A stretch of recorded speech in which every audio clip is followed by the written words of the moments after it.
விமர்சனங்களின் அங்கீகாரமும் பெற்றோர்களின் பாராட்டுகளும் நிறைந்த பாராசூட் இப்போது உங்கள் டிஸ்னி பிளஸ் ஹாட்ஸ்டாரில். இர்ரெகுலர் பீரியட் என்னதான் பண்றது? உங்க பிரச்சனைகளை கட்டுப்படுத்த லயன் டேட் சிரப் தினமும் 2 ஸ்பூன். இப்போது புதிய அறிமுகம் ஆச்சி ஹோட்டல் சாம்பார் 50 கிராம் ரூபாய் 20 மட்டுமே.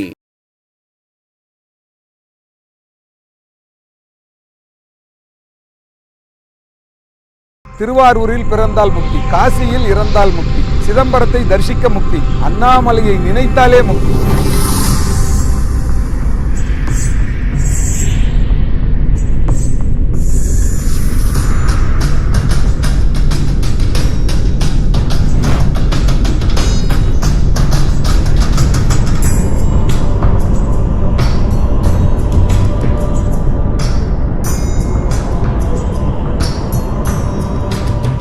பல லட்சம் பக்தர்கள் கிரிவலம் வர்றது காலங்காலமாக தொடர்ந்து நடந்துகிட்ருக்கு.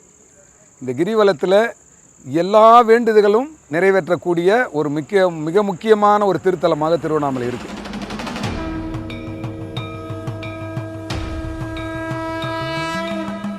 நிறைய இடங்களில் கிரிவலம் இருக்குது.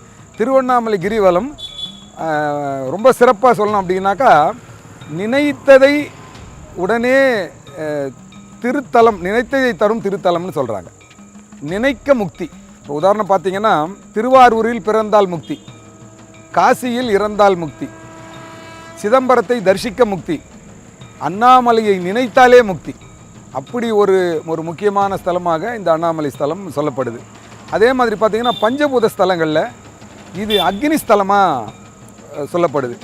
பொதுவாக பார்த்திங்கன்னா, சிதம்பரம் ஆகாயம், திருவானைக்காவல் நீர், காளகஸ்தி காற்று, காஞ்சிபுரம் மண், திருவண்ணாமலை நெருப்பு. ரெண்டாவது, இந்த ஊரினுடைய ஒரு சிறப்பு பார்த்திங்கன்னா, வந்தாரை வாழ வைக்கும் அண்ணாமலைன்னு ஒரு பழமொழி இருக்குது. பெரும்பாலான இங்கே இருக்கக்கூடிய பெரிய பெரிய விஐபிஸ் லெஜெண்ட்ஸ் எல்லாம் பார்த்திங்கன்னா எல்லாமே வெளியிலிருந்து குடியேறினவங்க தான். அதுக்கு ஒரு காரணம் சொல்கிறாங்க. குகை நமச்சிவாயர், குரு நமச்சிவாயர்னு 2 சித்தர்கள் இங்கே இருந்தாங்க. அப்போது மேலே தவம் பண்ணிகிட்டு இருக்கும்போது கீழே இருந்து ஒரு குழந்தை ஆடு ஓட்டிகிட்டு போகிறவன் தன்னுடைய ஆடுனுடைய ஒரு குட்டி இறந்து போச்சு அப்படின்ட்டு மேலே போய் அழுகிறான். சாமியினுடைய தவம் கலைஞ்சி, என்ன இது குழந்தை அழுகுற சத்தம் கேட்குதுன்னு போய் பார்க்குறாங்க. என்னடா தம்பி அழுகுற? இந்த மாதிரி என்னோடய ஆடு குட்டி இறந்து போச்சு, வீட்டுக்கு போனால் அம்மா அடிப்பாங்க, என்ன பண்ணுறதுன்னு தெரியலன்னு. சுவாமிகள் அந்த கமண்டலத்தில் இருக்கிற தண்ணி எடுத்து அந்த ஆட்டு மேலே தெளித்து, அது ஒன்றும் இல்லைடா, அது கூட்டிகிட்டு போடா அப்படின்றாரு. கூட்டிகிட்டு போகிறாங்க. உடனே அந்த ஆடு எழுந்து உயிர் பிச்சு போயிடுது.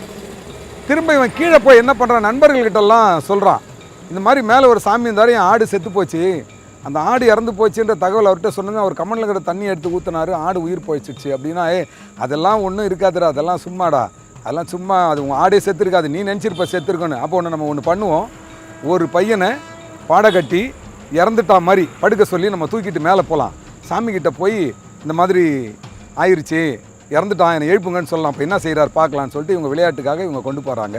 ஒரு பையனை படுக்க வச்சு மேலே கொண்டு போனதுமே சாமியோட ஞானதிஷ்டில் சாமிக்கு தெரியுது. பார்க்குறாரு, சாமி இந்த மாதிரி பையன் இறந்துட்டான், கொஞ்சம் காப்பாற்றி விடுங்கன்னு. இறந்தவன் தான் அப்படின்னுறார். உடனே இந்த பசங்க சிரித்து எழுந்துடுறாங்க. அந்த பையனால் எழுந்துக்க முடியல. அப்போது ஒரு கோவக்கனல் அவருக்கு வருது. இந்த மாதிரி ஒரு அதீதமான ஒரு சாதுவையே பயிற்சிக்கு பரீட்சார்த்தம் பண்ணுறாங்களா அப்படின்னு ஒரு கோவத்தில் அவர் என்ன பண்ணுறார், சபிக்க ஆரம்பிக்கிறார். கொல்லன் இருக்கும் ஊர் கொன்றாலும் கேளா ஊர்னு ஆரம்பிக்கிறார். அந்த பாடலில் அழியும்னு சொல்லும் பொழுது திடீர்னு சிவபெருமான் அவருடைய பாதங்களை தொட்டு, என்ன நான் இந்த ஊரில் இருக்கிறேனே, நீ இப்படி சபிச்சிடலாமா அப்படின்னும் போது மனம் குளிர்ந்து அழியா அண்ணாமலை அழியும்னு சொல்லிட்டாரு. சிவபெருமான் அவருடைய பாதங்களை தொட்டதுனால அழியா அண்ணாமலை அப்படின்ட்டு அவர் அந்த சாப விமோச்சனத்தை கொடுக்குறார். அதுக்கு உதாரணமாக இன்றைக்கி பெரிய பெரிய விலை உயர்ந்த இடங்கள், அதாவது மெயினான சிட்டிஸ், மெயினாக இருக்கக்கூடிய டவுனில் எல்லாம் கூட பார்த்தீங்கன்னா ஏதாவது ஒரு குட்டி சவர் ஒன்று இருக்கும். அந்த இடத்துல ஒரு பெரிய விலை மதிக்க முடியாத ஒரு ஏரியா, அந்த இடத்துல ஒரு ஸ்கொயர் ஃபீட் கூட வாங்க முடியாத அளவுக்கு பீக்காக இருக்கிற இடத்துல கூட ஒரு பிட்டு ஒரு மரம் முளைச்சிக்கிட்டு செவுரெல்லாம் உடஞ்சி இடிஞ்சு இந்த குட்டி சோறுன்னு வாங்க பாருங்கள், அந்த மாதிரி இருக்கும். அதுக்கு என்ன காரணம்னா, அழியும்னு சொன்ன சாபத்துக்கு அது காரணமாகவும், அழியான்னு சொன்ன காரணத்துக்கு வெளியிலிருந்து வர்றவங்க இங்கே சந்தோஷமாகவும் ஆனந்தமாகவும் தன்னுடைய ஐஸ்வர்யமான வாழ்க்கையை நடத்துறதுக்கு முயற்சி பண்ணுறாங்க. அதுக்கு இறைவன் திருவருள் பண்ணுறாருன்றது ஐதீகம். ரெண்டாவது, இந்த மலையே சிவன். இங்கே இந்த மலை தான் அருணாச்சலேஸ்வரர். மன்னர்கள் காலத்தில் அதுக்கு ஒரு பரிட்சார்த்தமாக அங்கே என்ன பண்ணுறாங்க, ஆலயங்களை கட்டுறாங்க. இந்த மலையினுடைய வரலாறுன்னு பார்த்தீங்கன்னா, பிரம்மாவுக்கும் விஷ்ணுவுக்கும் இடையில் ஒரு போட்டி வருது, யார் பெரியவங்க இதில் அப்படின்னு. உடனே நான் தான் பெரியவங்கன்னு சொல்லும்போது, சரி சிவன்கிட்ட போகலாம் அப்படின்னு சிவபெருமானுக்கிட்ட வந்து சொல்கிறாங்க. அப்போ அவர் என்ன சொல்கிறாரு, நான் விஸ்வரூபம் எடுத்து நிற்கிறேன், ஒருத்தர் என்னுடைய தலையையும் ஒருத்தர் என்னுடைய பாதத்தையும் பார்க்க போங்க, யார் பார்த்துட்டு வரீங்களோ அவங்க தான் பெரியவங்க அப்படின்னு சொல்கிறார். உடனே ஜோதி பிழம்பா விஸ்வரூபம் எடுத்து நிற்கிறார். அப்போது பிரம்மா தலையை பார்க்க போகிறார், விஷ்ணு பாதத்தை பார்க்க போகிறார். விஷ்ணு என்னால் பாதத்தை பார்க்க முடியலன்னு திரும்பிடுறார். ஆனால் பிரம்மா போகும்போது எதிர்க்க தாழம்பு, அவர் தலையிலேருந்து விழுற தாழம்பு கீழே வருது. அந்த தாழம்புக்கிட்ட கேட்குறாரு, இன்னும் எவ்வளவு தூரம் போகணுன்னு. தாழம்பு அந்த சொன்ன தூரத்தை பார்த்து மலைச்சி போய் நம்ம அந்த இடத்த போய் அடைய முடியாது போல இருக்குன்னு தாழம்புக்கிட்ட கேட்குறாரு, நீ எங்கேருந்து வரேன்னு. அவருடைய தலையிலேருந்து வரேன்னு. அப்போது நான் சிவனை பார்த்ததா நீ ஒரு சாட்சி சொல்லு அப்படின்னு சொல்லிட்டு சிவபெருமான்கிட்ட நீ தான் எனக்கு சாட்சி சொல்லணும் அப்படின்னு சொல்கிறார். உடனே பிரம்மா வரார். சிவபெருமான் கேட்குறார், என் தலையை போய் பார்த்துட்டியா, என்னுடைய முடியை பார்த்துட்டியான்னு. நான் பார்த்துட்டேன், உங்களுடைய முடியை நான் பார்த்துட்டேன். அப்படியா, யார் நீ பார்த்ததுக்கு சாட்சி? அப்போது அதை தாழம்புவை கூப்பிட்டு சிவபெருமான் கேட்குறாரு, இவர் என்ன மேலே என்னுடைய முடியை அதை பார்த்தாரா அப்படின்னு. தாழம்பும் என்ன பண்ணுது, பொய் சாட்சி சொல்லிடுது, பார்த்துட்டார் அப்படின்னு. உடனே சிவபெருமானுடைய கோபத்துக்கு ஆளாகி பிரம்மாவுக்கு சபிக்கிறார், நீ பார்க்காத என்னுடைய முடியை பார்த்ததுன்னு சொன்னதுனால உனக்கு இந்த பூலோகத்தில் எங்கேயுமே உனக்கு ஆலயங்கள் இருக்காது என்றும், பொய் சாட்சி சொன்னதுனால உலகத்திலே மிக உயர்ந்த நறுமணமுள்ள ஒரு மலராக நீ இருந்தும் எந்த ஒரு இறைவனுக்கும் பூஜைக்கு உன்னை பயன்படுத்த மாட்டார்கள்னு சபிக்கிறாரு. இதுதான் இந்த ஸ்தல வரலாறுனுடைய முக்கியமான குறிப்பு. அதாவது அடிமுடி காணா அண்ணாமலை. அண்ணாமலையினுடைய சிறப்பு பார்த்திங்கன்னா, அடியும் யாரும் பார்க்கல, முடியும் யாரும் பார்க்கல. அந்த விஸ்வரூபம் எடுத்து நின்னது தான் இந்த மலையா. ஒரு யுகங்களை வைரமாமலை, மாணிக்கமலை, பொன்மலை, தங்கமலைன்னு இந்த கலியுகத்தில் கந்தக மலையா, அக்னி மலையா அருணாச்சலேஸ்வரர் இருக்கிறார்.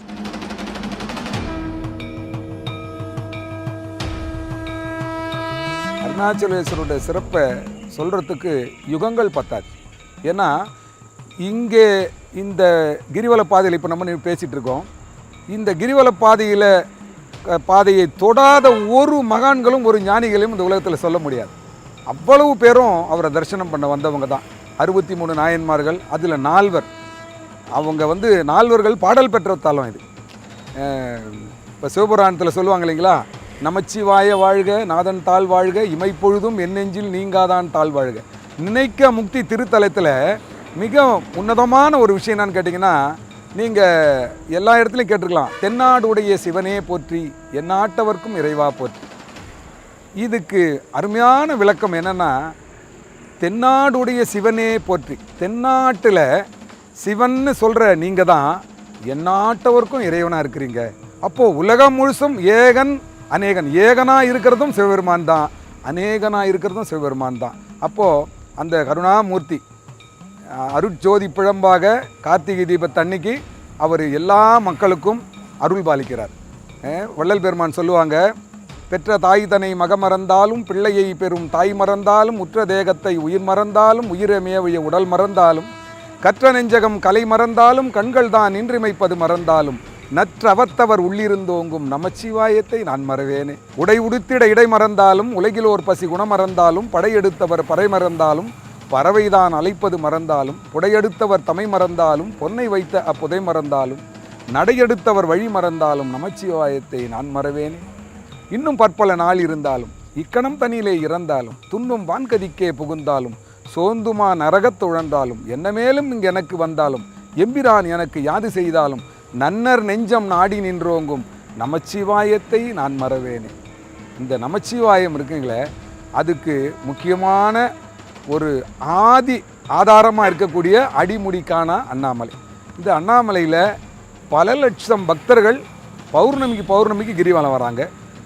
இது இல்லாத கார்த்திகை தீபத்துக்கு இந்த வருடம் ஒரு 45 லட்சம் பேர் வருவாங்கன்னு எதிர்பார்க்கப்படுது.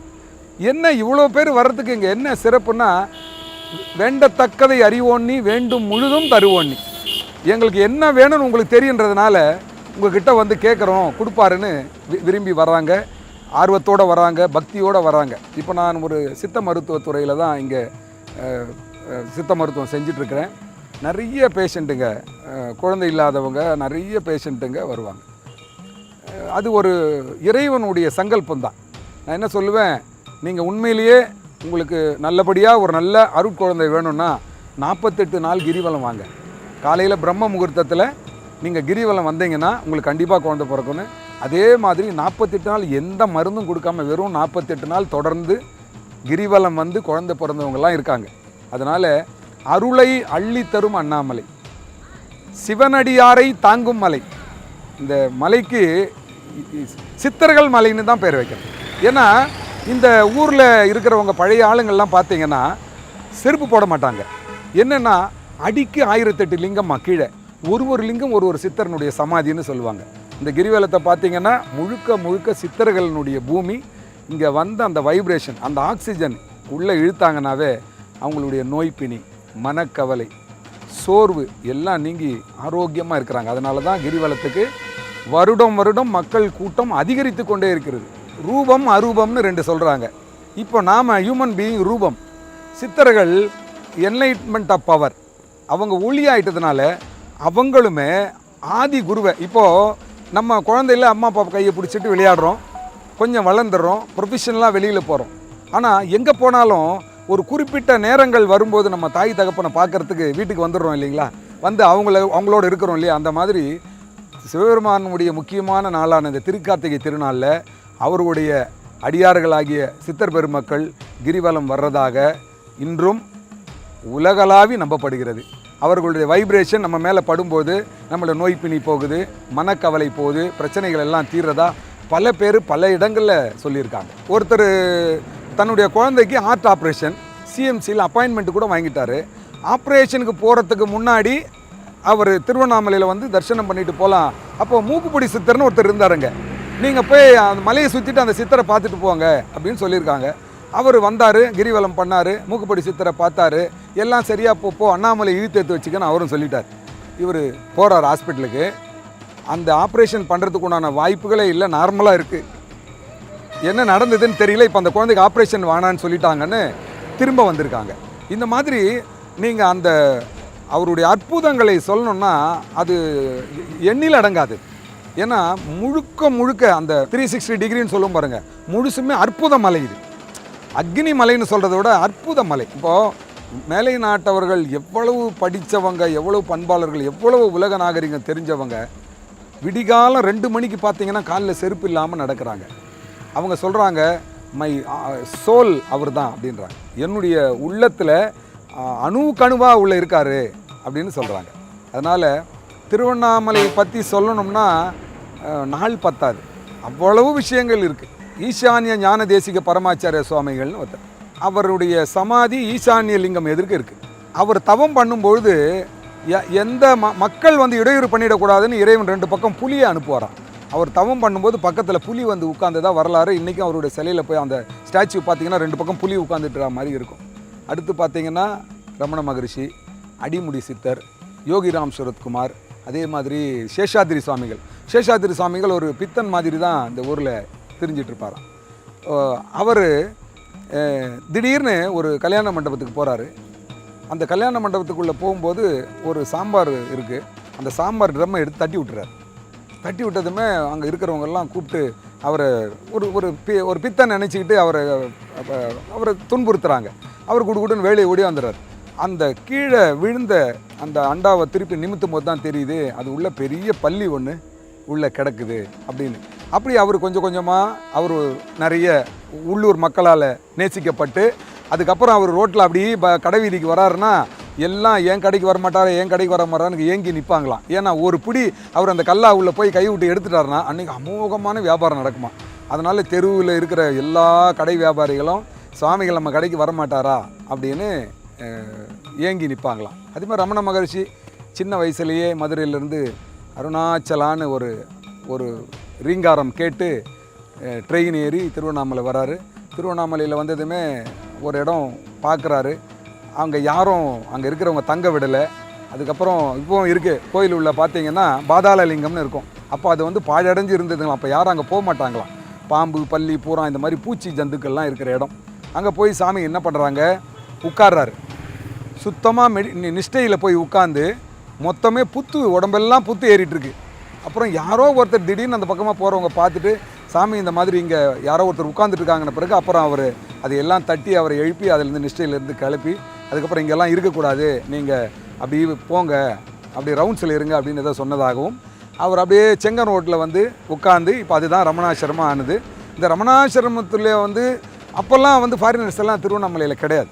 அவர் காலத்துக்கு அப்புறம் தான் ஃபாரினர்ஸ் வரதா சொல்கிறாங்க. என்னென்னா பால் பிரிண்டன் ஒரு ஜேர்னலிஸ்ட், அவர் இந்திய கலாச்சாரம் ஆன்மீகத்தை பற்றி ஆராய்ச்சி பண்ணுறதுக்காக இந்தியாவுக்கு வராரு. அப்போது கைலாஷ் கிட்ட யாரோ ஒருத்தர் சொல்கிறாங்க, திருவண்ணாமலை பக்கத்தில் ஒரு யோகி இருக்கார், நீங்கள் அவரை போய் பாருங்கள், உங்களுக்கு நிறைய தகவல் கிடைக்கணும். அப்போது பிரவச்சனம் பண்ணுவாங்களாம் சாமி, உட்கார வச்சு நல்ல விஷயங்கள் எல்லாம் சொல்லுவார். அப்போ இவரும் வந்து உட்காராரு. எல்லாருடைய ரவுண்டு முடிஞ்சுது. அப்போ பால் பிரிண்டன் கிட்ட வராரு. அப்புறம் நான் வந்து இது மாதிரி உங்ககிட்ட பேசணுன்னு வந்திருக்கேன். சரி, என்ன பேசணும் சொல்லுங்கள், நீங்கள் கடவுளை பார்த்துருக்கீங்களா அப்படின்னு. அது ஏன் நீ தெரிஞ்சுக்க விரும்புகிறேன்னு. இல்லை, நான் கடவுளை பார்க்கணும் அப்படின்னு சொல்கிறேன்.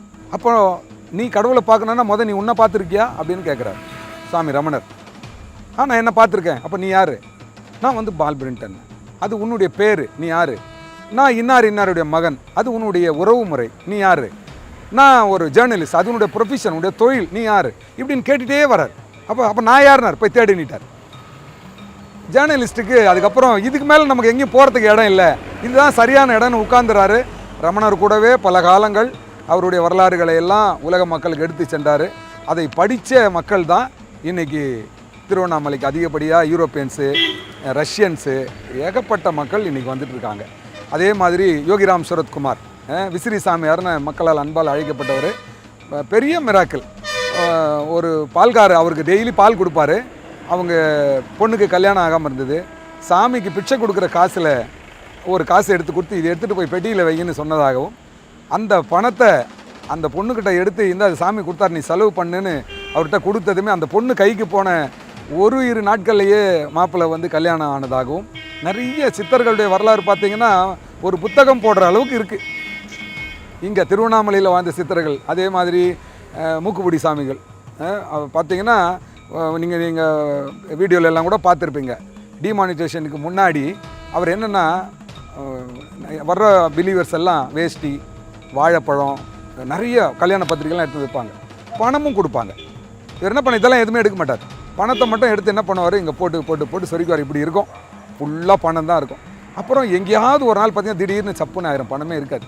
என்னடான்னா எங்கேயாவது டீ கடை வச்சுருக்கவங்க, ஹோட்டல் கடை வச்சுருக்கிறவங்க, அவர் வந்த காலங்களில் அவருக்கு டீ கொடுத்தவங்க, இவங்களுக்கு எல்லாருக்கும் அந்த பணத்தை யாருக்கு கொடுக்குறாருன்னே தெரியாது. பின்னாடியெல்லாம் கூட்டம் சுத்தம். ஆனால் இவர் யாருக்கு கொடுத்தாருன்னு யாருக்குமே தெரியாது, கொடுத்துருவாங்க.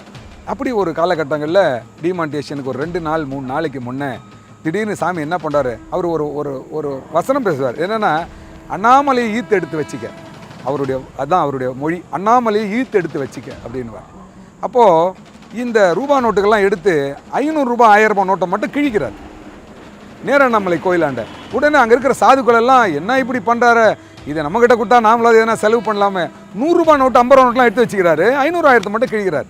அண்ணாமலை ஈர்த்து எடுத்துன்னு கிழிச்சு போட்டாரு. இதை வீடியோ எடுத்தாங்க.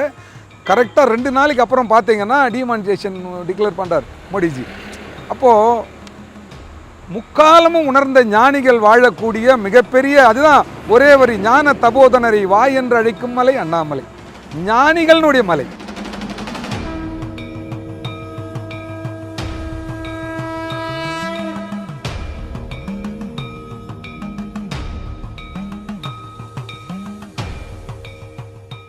விமர்சனங்களின் அங்கீகாரமும் பெற்றோர்களின் பாராட்டுகளும் நிறைந்த பாராஷூட் இப்போது உங்கள் டிஸ்னி பிளஸ் ஹாட்ஸ்டாரில்.